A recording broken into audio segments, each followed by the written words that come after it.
Cette émission est rendue possible grâce à la famille des partenaires de l'Église de la Victoire.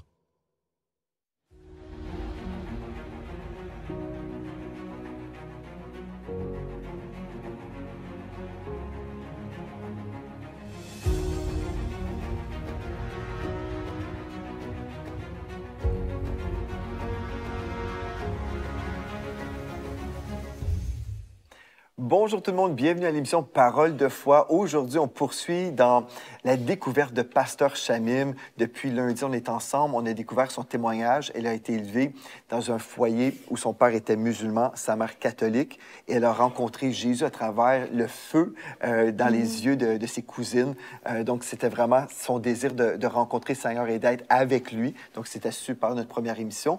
Hier, on a parlé de sa rencontre, en fait, de sa destinée, on va dire ça comme ça, et comment son église locale a vraiment fait en sorte où elle a pu s'investir dans la famille de Dieu et vivre la bénédiction de la famille de Dieu. Et aujourd'hui, on va poursuivre dans son histoire. C'est vraiment enrichissant et je crois que plusieurs personnes vous êtes déjà bénies. Donc, merci beaucoup, Pasteur Shamim, d'être là encore aujourd'hui. Oui.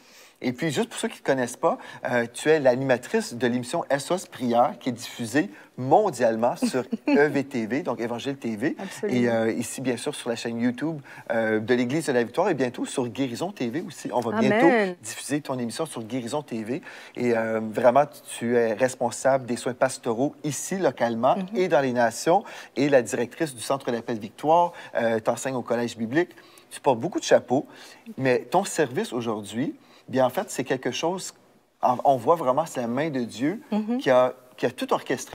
Absolument. Parce que quand tu es arrivé ici, tu n'es pas arrivé à l'Église avec ton CV et dire, ben voilà, voici mes compétences et puis je me cherche une place. Mais tu es arrivé vraiment avec un cœur de serviteur de Dieu. Tout à fait. Et puis, ben, Dieu a ouvert des portes au fur et à mesure. Mais très rapidement, en fait, très rapidement. Mais donc, on parle beaucoup aussi de la destinée et c'est vrai que Dieu a un chemin pour nous. Comment est-ce qu'on rentre dans sa destinée? C'est en aimant Dieu. Si on aime Dieu et qu'on le suit, on ne va pas manquer notre chemin. Parce que des fois, on ne sait pas, nous, ce que dans 10 ans, dans 20 ans, on va faire. Mais si on marche derrière Dieu, on ne se trompe jamais. Donc moi, je ne savais pas que j'étais appelée à servir Dieu. Je l'ai appris, le Seigneur m'en a parlé en 2006, quand j'étais enceinte de mon 3e. Et au début, j'avais dit non, parce que je pensais que quand on sert Dieu à l'Église, il y avait beaucoup de pauvreté et de persécution. Et je disais à Dieu, tu vas attendre d'abord que je mette mes enfants au vert et ensuite, je pourrais te donner le reste de mon temps. Donc, c'est vraiment, honnêtement, c'est ce que je ressentais dans ma vie parce que j'ai vu beaucoup d'hommes de Dieu qui ont été martyrisés. On parle mal d'eux et tout. Beaucoup de chrétiens ont été méchants. C'est vrai, c'est ça, Pasteur Joël. Du coup, moi, ça m'a fait couler une petite larme. J'ai dit non, Dieu, je ne peux pas faire ça. Je n'ai pas le cœur pour ça. Mais 3 ans après, j'ai reçu encore l'appel quand j'étais au Bénin. Et là, j'étais enceinte d'Avril, mon 4e. Et à nouveau, j'ai dit à Dieu, il y a un 4e qui arrive, est-ce que tu peux attendre encore un peu parce que j'ai besoin d'argent. Et j'avais une entreprise, en fait, à ce moment-là de ma vie, tout allait bien. J'avais une entreprise qui était prospère, j'avais mes enfants avec moi, mes parents étaient dans la rue d'à côté, j'avais ma maison, mon personnel, tout roulait. Et là, le Seigneur me disait, retourne au Canada, parce qu'à ce moment-là, j'étais rentrée au Bénin. Et j'ai fait quoi? C'est maintenant que tu me le dis. J'avais plus rien au Canada, plus de maison, plus d'église, plus d'amis. J'étais partie depuis 5 ans et ça roulait de l'autre côté au Bénin. Le Seigneur me dit non, retourne au Canada. Et comme je connais Dieu et que j'aime Dieu et que je veux marcher dans ses voies, je lui ai demandé des assises. J'ai dit, bon, OK, Père, si je dois retourner, j'ai besoin de ça, ça, ça, ça, ça. Le Seigneur m'a tout donné, vraiment. Il a ouvert toutes les portes devant moi. Et en 3 semaines, j'ai fait mes valises. J'ai mis mon entreprise en gérance. J'ai vendu tous mes biens, tout ce que j'avais. J'ai pris mes enfants et une valise chacun. Et on est parti pour le Canada. La seule chose que je savais, c'est que le Seigneur m'avait donné cette direction. Mais ce que je ne savais pas, c'est que c'était le moment où je commençais à le servir dans l'appel. Donc au début, je disais non à Dieu, mais la 3e fois qu'il m'a appelé, il ne m'a plus demandé mon avis. Il m'a juste ramené. Et c'est là que j'ai commencé, moi, à me construire pour servir le Seigneur. Parce que jusque-là, jusqu'en 2011, j'étais une fille de Dieu, une chrétienne, une amoureuse du Seigneur. Mais là, je devais devenir le ministre de Dieu. Et donc, ça me prenait de rentrer dans cette saison-là. Et c'est ça que le Seigneur a fait quand il m'a ramenée au Canada. Aujourd'hui, j'ai réalisé que, en fait, malgré moi, il m'a ramenée pour le servir en terre québécoise. Et vraiment, je le bénis. Et à partir de ce moment-là, il a commencé à ouvrir les portes progressivement. J'ai servi d'abord dans un ministère d'intercession. Et à juste titre, parce que sur ma vie, le Seigneur a mis une destinée par rapport à l'intercession, à l'enseignement et à l'encadrement des gens. Donc, il a commencé par l'intercession et je le bénis parce que j'ai appris énormément de choses à ce moment-là par rapport à la prière, la puissance de la prière. Et aussi, c'est dans cette saison que j'ai commencé à évaluer la possibilité de servir vraiment le Seigneur. À quoi ça pourrait ressembler? C'est là que j'ai commencé à me projeter. Parce que, Pasteur Joël, moi, j'avais eu un bac en communication et j'avais fait ma maîtrise en médecine, en santé publique. Ce que je voulais, c'était rentrer en Afrique, aller évaluer des programmes au niveau de la com pour améliorer ce qui se faisait dans les pays en développement. Donc, j'avais comme un chemin qui était clair dans ma tête. Mais comme j'ai eu des enfants rapidement, je me suis dit, je vais d'abord les élever un peu et je vais continuer en santé publique. Mais non, le Seigneur avait d'autres projets. Donc, quand le Seigneur m'a appelée aussi, ce n'était pas du tout dans mes plans. C'était très loin de ce que j'avais fait. Un jour, peut-être. Un jour. Et puis surtout, je me sentais démunie. Je me disais, mais mon père est musulman, ma maman était catholique. J'ai commencé l'Église très tard dans ma vie. J'ai déjà des enfants, beaucoup de responsabilités. Qu'est-ce que je peux apporter à l'Église? Je n'ai pas été formée. En fait, je me sentais un peu démunie ou disqualifiée, on va dire, par rapport à la tâche. Et c'est aussi pour ça que quelque part, je me disais, attends d'abord un peu, attends d'abord un peu. Mais le Seigneur équipe ce qu'il appelle. Ça, je l'ai appris aussi. C'est ça. Vraiment, le Seigneur équipe. Et quel que soit, si jamais vous vous sentez appelé au ministère, quel que soit le chemin que vous avez parcouru, le Seigneur va vous utiliser dans le ministère. En fait, Dieu n'utilise pas des personnes qui sont formées, mais il va former ceux qui acceptent l'appel. Hein? C'est ça. Si j'accepte l'appel, Dieu va me former, Dieu va me façonner. Mais des fois, on s'imagine, ben là, Dieu prend juste des personnes parfaites. Non, il n'y a personne de parfait, en fait. Mais dès qu'on se rend disponible, si on est disponible, bien, Dieu va, il va nous former. Absolument. On va peut-être servir dans une chose au départ, on ne voulait pas servir. Moi, un de mes premiers ministères, j'ai fait l'école du dimanche, j'ai enseigné, comme toi, Pasteur Chamim, mais j'ai aussi lavé les toilettes à l'église. J'ai fait toutes ces choses-là. Et des fois, on pourrait dire, ah ben, est-ce que c'est vraiment important? Oui, c'est très important parce que Dieu nous forme, en fait, dans le service, peu importe le service. Et l'onction du serviteur de Dieu vient sur celui qui sert. Donc, si je sers, je reçois l'onction du serviteur de Dieu. C'est ça. Et puis toi, Pasteur Chamim, je me souviens en fait comment ton intégration à l'Église a vraiment commencé. Parce que j'ai eu un songe, en fait, et puis tu en as peut-être aussi eu par rapport à tout ça, mais j'ai eu un songe. Et dans ce songe, en fait, j'ai vu un professeur de l'école biblique qui était là, qui enseignait une classe. Et puis dans cette classe, il tenait mon livre qui s'appelle Lumière prophétique. Mais c'est un livre qui n'existait pas. OK? C'est un livre qui n'existait pas encore. Mais je vois le professeur que je connais, OK, qui est un président d'école biblique. Et puis, il y a toute cette classe. Et moi, je suis comme en train de regarder la classe. Je suis spectateur de cette scène où le professeur enseigne la classe. Et puis après, il vient me voir, celui qui est spectateur, et puis il me présente le livre, Lumière prophétique. Il m'ouvre, il me présente les onglets, il me présente vraiment le livre. Et puis, il me dit, ben, j'ai besoin d'avoir ton livre pour le collège biblique. Et je dis, ah, ben, j'en ai seulement un. Il dit, je sais, mais j'ai besoin de ce livre pour le collège biblique. Okay. Et je me réveille. Et là, je sais que Dieu me parle, je sais que Dieu dit, tu dois écrire un livre sur le prophétique, parce que j'ai eu des visitations. Si vous connaissez mon ministère, en 2004, j'ai eu une visitation qui a changé ma vie. Et puis après, d'autres histoires de choses surnaturelles que j'ai vécues. Et Dieu disait, je veux que tu partages ces expériences et aussi les fondations bibliques par rapport au prophétique. Donc, je savais que Dieu disait, tu dois écrire ce livre-là, mais en même temps, j'étais tellement occupé. Oui. J'ai dit, OK, ça, je ne sais pas comment je vais faire, mais j'obéis. Donc, j'ai commencé, j'ai écrit une première page. J'ai fait la page d'introduction. Et une année passe complètement. Et puis, c'est pas par mauvaise volonté, c'est juste j'étais tellement pris. C'est comme un projet que j'ai commencé, mais je ne l'ai pas achevé. J'ai fait une seule page. Et toi, tu es venu me voir à l'époque. Donc, tu étais une sœur à l'église, c'était pas une employée. Je ne sais même pas si tu servais à ce moment-là, peut-être. En fait, oui, j'ai commencé à servir. Dès que je suis arrivée à l'église, le dimanche d'après, j'étais à l'accueil. OK, donc tu servais à l'accueil. Je servais à l'accueil, mais je n'étais pas encore vraiment intégrée dans tout pas dans le leadership. Soit d'autres, exactement. Pas dans le leadership, mais tu servais à l'église. Donc ça, c'est génial. Et tu viens me voir et tu dis, Pasteur Joël, j'ai eu à cœur, j'aimerais te proposer. Est-ce que tu aimerais que je prenne tous tes audios sur le prophétique? Et puis, j'ai vraiment à cœur de transcrire tout ce que tu as enseigné en audio. Et puis, on pourrait en sortir un livre. Tout à fait. Tu me dis ça. J'ai dit, wow, j'ai dit, ben ça, c'est Dieu, parce que, justement, Dieu m'avait parlé, mais moi, j'avais été obéissant en partie, mais j'avais pas terminé le projet, loin de là. Et puis, c'est que j'ai vraiment vu que c'était Dieu. Et tu l'as, c'est toi qui as écrit le livre, tu as écouté tout ce que j'ai enseigné, puis tu as transcrit ça. Et aujourd'hui, le livre Lumière prophétique existe. C'est ça, et encore ça, lu. Oui, mais ça a été comme le début de l'orchestration divine de ta vie dans ce ministère. Tout à fait. Je bénis le Seigneur aussi parce que je n'ai pas traîné longtemps avant de rentrer là où il avait besoin de moi. Donc, aussitôt que je suis revenue au Canada, mon fils a grandi un peu. Il m'a tout de suite emmenée à l'église. La première église qu'il m'a vraiment proposée, c'est l'église La Victoire. Et dès que j'ai rejoint l'église La Victoire, tout s'est imbriqué rapidement. Donc, Dieu ne veut pas, il ne perd pas de temps, en fait. Ayez confiance en lui, que même si des fois on se sent loin, on se sent disqualifié, on se sent vieux, on se sent... Eh bien, Dieu, il rachète le temps. Et puis, s'il a un appel sur votre vie, il va vraiment le faire. Il va utiliser tout votre background pour servir dans cet appel-là. Donc, moi, quand je suis arrivée à l'église, c'est bien que tu parles de ce livre-là, parce que c'est ce qui m'avait le plus surpris au début, parce que déjà, je savais que j'allais servir le Seigneur. Je savais que j'étais appelée déjà, et j'avais déjà commencé à l'accepter. Mais par contre, je ne savais pas comment ça allait commencer, ni ce que j'allais faire.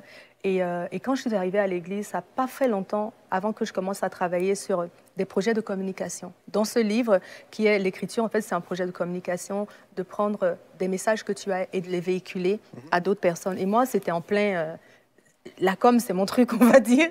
Donc, j'aimais ça. C'était quelque chose en plus, j'avais reçu. Je savais que j'écrivais. Je savais aussi, j'avais eu des visions que j'allais écrire. On avait eu des paroles et tout.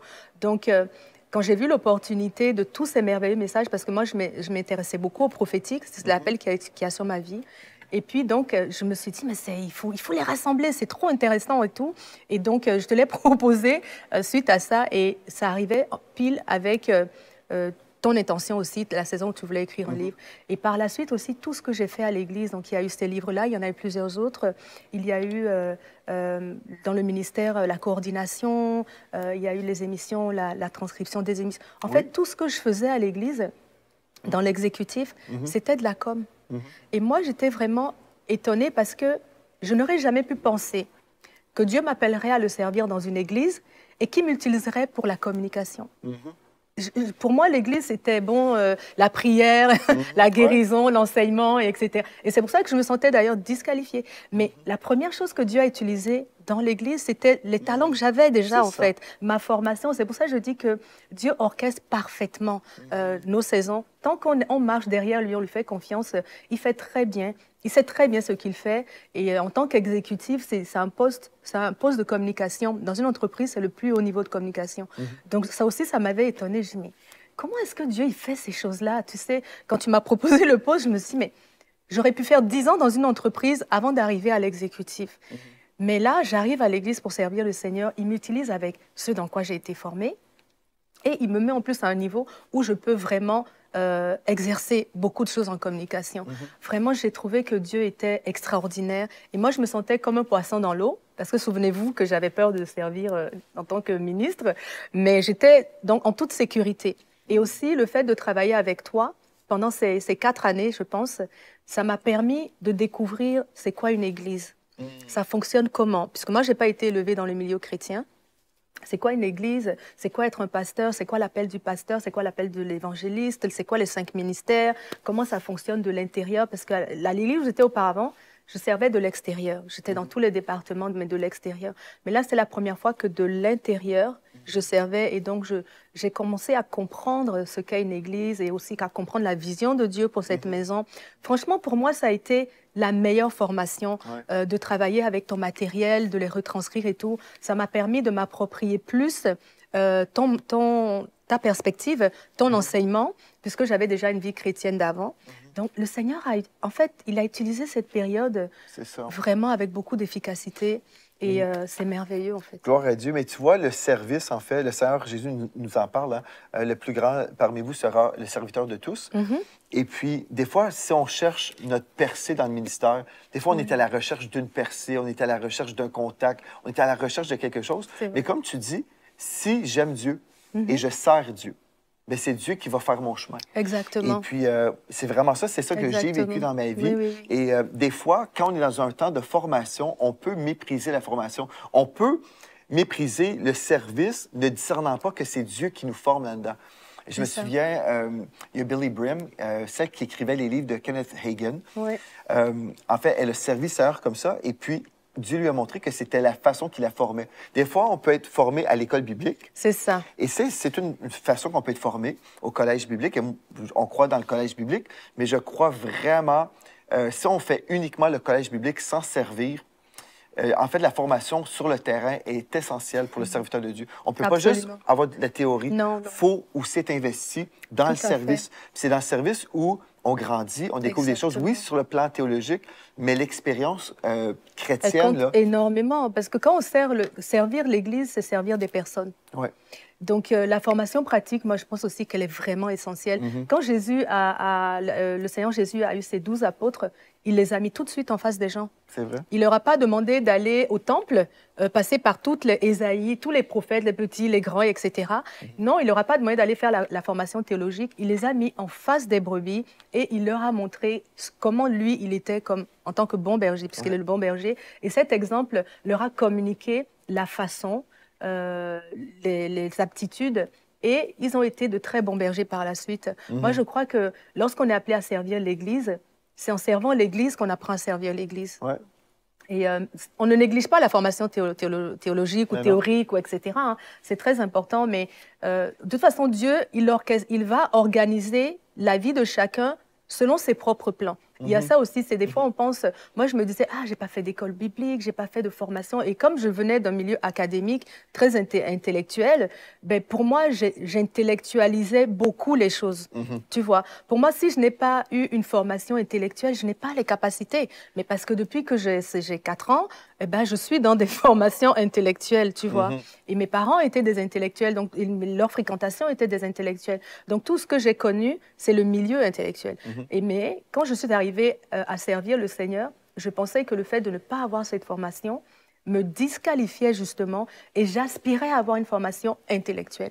Mais j'ai vite compris, et d'ailleurs tu me l'as communiqué à certaines, où tu te dis, mais Chamim, c'est pas ça que j'attends.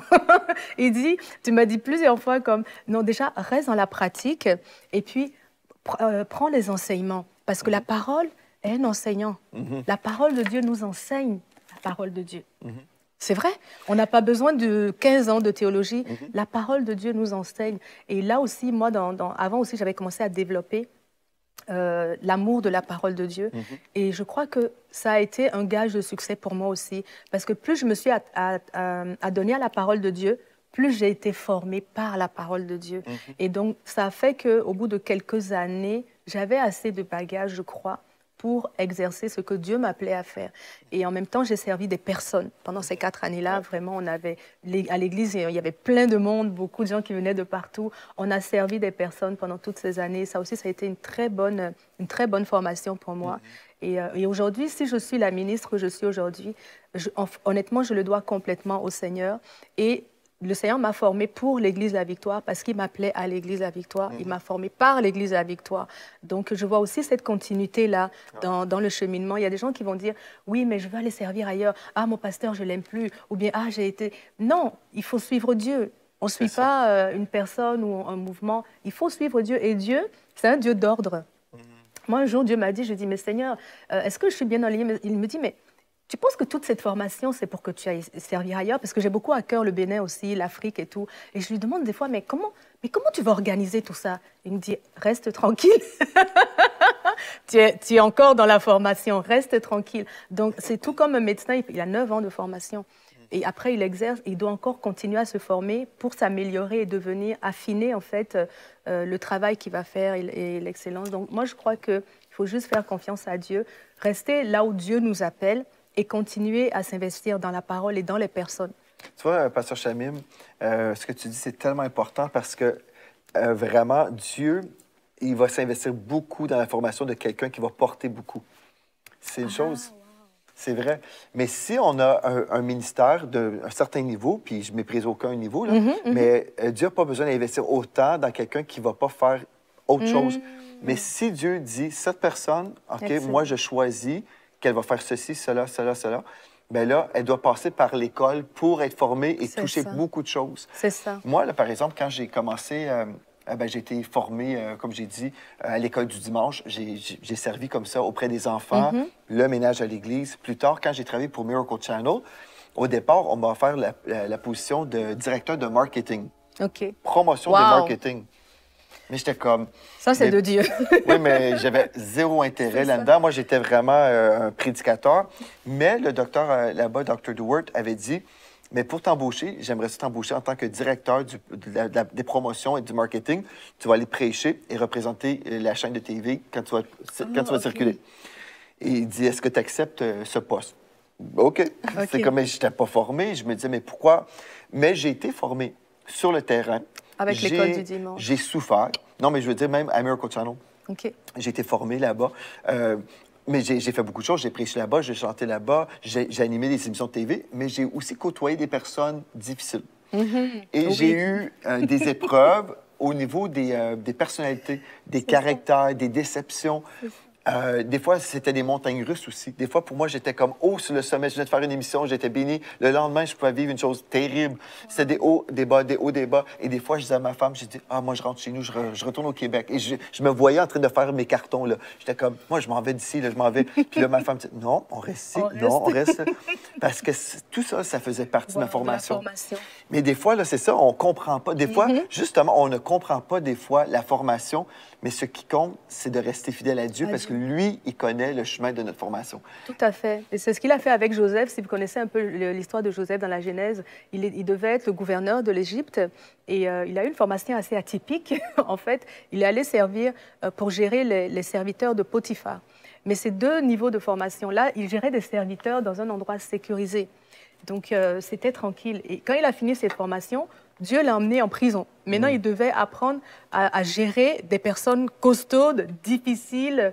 Et donc, ça a été un niveau 2 de sa formation. Mais à partir du moment où il a pu travailler à ces deux niveaux, il était prêt pour servir Pharaon. Et son caractère aussi était déjà transformé. Voilà, il n'avait plus d'orgueil et tout. Il était vraiment très humble et il pouvait s'installer à côté de Pharaon. Mais ça, c'est une formation atypique parce qu'il n'a pas fait ressources humaines, il n'a pas fait relations internationales, il n'a pas fait HEC, etc. Pourtant, il avait les rênes de la plus grande puissance mondiale à cette époque-là. Donc vraiment, il faut faire confiance à Dieu quand on chemine pour servir Dieu. Il faut faire confiance à ses voix. Ses voix ne sont pas nos voix, comme il dit dans Ésaïe 55. Exactement. Mais si Dieu vous a appelé, assurément, il va faire quelque chose avec votre vie et vous allez le servir et être très épanoui dans ce que vous faites. C'est ça, parce que plusieurs sont appelés, hein, mais peu d'élus, parce qu'en fait, des fois, on peut abandonner. Oui, parce ça que aussi. quand on est dans la formation, même comme au niveau des études universitaires, par exemple, il y a des moments, là, quand c'est les examens, la période des examens, c'est vraiment intense. Là. Et puis, on pourrait vouloir abandonner. Et si on abandonne, on n'aura pas de certificat. Mais c'est la même chose dans le ministère. Il y a des moments vraiment là, où le diable se déchante contre nous pour nous annuler, pour qu'on abandonne, parce qu'on dit ah, « je veux juste que ça l'arrête ». Mais moi, je me suis toujours dit, en fait, quand Dieu m'a appelé au ministère, il connaissait à l'avance tous les jours que je vivrais. Il a quand même choisi de m'appeler. Puis des fois, on pourrait se dire, mais moi, c'est trop difficile ou telle chose, c'est trop pénible.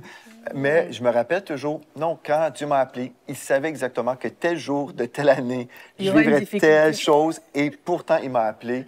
Et puis, si Dieu me fait confiance que je vais pouvoir rester fidèle, bien, je vais rester fidèle. Et j'ai beaucoup apprécié ce que pasteur Nancy Dufresne a dit.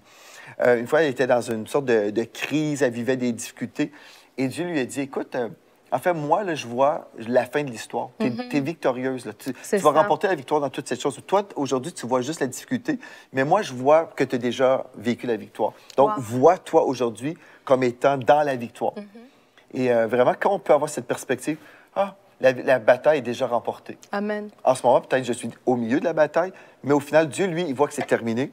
Et puis, je vais rester fidèle. C'est ça. Et puis, ça me fait penser à ce verset, c'est dans 2 Corinthiens que l'apôtre Paul, il dit, pour s'évaluer, il dit, les limites avec lesquelles je m'évalue sont les limites du champ d'action que Dieu m'a donné. Donc, si tu es en train de servir Dieu dans l'endroit où il t'a appelé à le servir, tu as beaucoup de succès et de résultats. Notre résultat, notre succès, on devrait s'évaluer par l'obéissance, c'est tout. Enfin, est-ce que je suis à l'endroit que Dieu m'a appelé? Si je suis à l'endroit que Dieu m'a appelé, on peut cocher la case, OK, tout va bien, Ouais. on continue, on persévère et on reste fort même s'il y a des tempêtes. Amen. Gloire à Dieu. C'est Bien. ça. Nous sommes en formation. Je suis toujours en formation et j'espère que vous acceptez la formation qui vient de Dieu. Gloire à Dieu. On Amen. poursuit demain avec Pasteur Chamim, mais d'ici à demain, merci d'avoir été là et rappelez-vous de ceci. En Jésus, vous êtes richement bénis. Amen. Vous êtes bénis par les messages révolutionnaires de l'Église de la Victoire. Prenez part à cette œuvre qui transforme des milliers de foyers en visitant dès aujourd'hui semer.ca. Devenez un partenaire mensuel ou un bâtisseur ou paramétrez vos dons de façon automatique en toute discrétion et sécurité. 100% de ce que vous semez sert à annoncer l'Évangile. Merci de croire avec nous. Semer.ca